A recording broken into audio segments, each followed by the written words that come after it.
ఉపవాస ప్రార్థన అంటే వారికి గెట్టదో అర్థం కావటం లేదు. ఉపవాస ప్రార్థన అంటే దేవుడితో సహవాసం చేయుట అని అర్థం. భోజనాల ప్రార్థన అంటే చాలు, కూతురు ఉంటుంది, కొడుకు ఉంటాడు, మనవడు ఉంటుంది, మనవరాలు ఉంటుంది, ఎవరిని కదా భోజనాలు. ఈ బ్యాచ్ని తిండి పోదు బ్యాచ్ అన్నమాట వేసేది.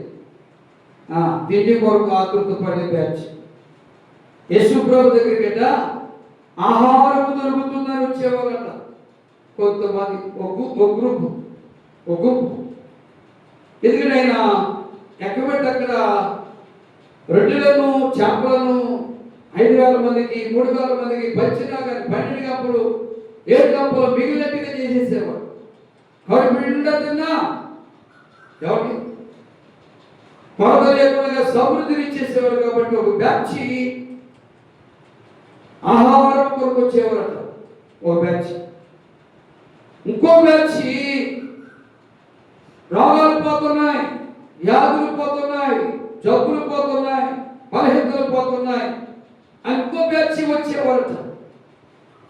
ఏమండి ఇంకో బ్యాచ్ ఎవరిని దెయ్యాలు పోతున్నాయి, శాప శక్తులు పోతున్నాయి, బలహీనపరిచిన దెయ్యాలు పోతున్నాయి, భార్యకు భర్తకు గిరిగా చేపెట్టే దెయ్యాలు పోతున్నాయి అని ఇంకో బ్యాచ్ వచ్చేవారట.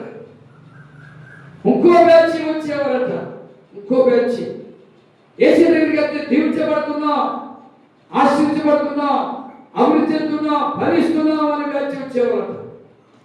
ఇంకో బ్యాచ్ వచ్చేవారట ఏసీలో తప్పు పట్టుకుందాం, ఏసీలో పొరపాటు పట్టుకుందాం, సూపులో కానీ మాటలో కానీ నడకలో కానీ తప్పు పట్టుకుందాం ఇంకో బ్యాచ్ వచ్చేవారట. ఏమంటే ఈ బ్యాచీలుగా వచ్చేవాళ్ళే కానీ రక్షణ పొందుదామని వచ్చే బ్యాచీ లేదు, మారు మనసు పొందుదామని వచ్చే బ్యాచీ లేదు. యేసు ప్రభు మాటలు విని మనసు మార్చుకుందాం, యేసు ప్రభు మాటలు విని బుద్ధి మార్చుకుందాం, యేసు ప్రభు మాటలు విని ప్రవర్తన మార్చుకుందాం, యేసు ప్రభు మాటలు విని జీవితాన్ని మార్చుకుందాం అని వచ్చే బ్యాచ్ లేదు. మరి మీరు ఏ బ్యాచ్లో ఉన్నారో మిమ్మల్ని మీరే ప్రశ్నించుకోండి. ఏ బ్యాచ్లో ఉన్నారు? రోగాలు పోతాయని వచ్చే బ్యాచ్లో ఉన్నారా? దెయ్యాలు పోతాయని వచ్చే బ్యాచ్లో ఉన్నారా?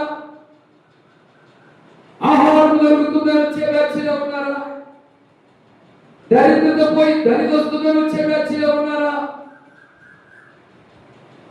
లేకపోతే ఏసీలో తప్పు పట్టుకుందాం అని ఆలోచించే బ్యాచ్లో ఉన్నారా?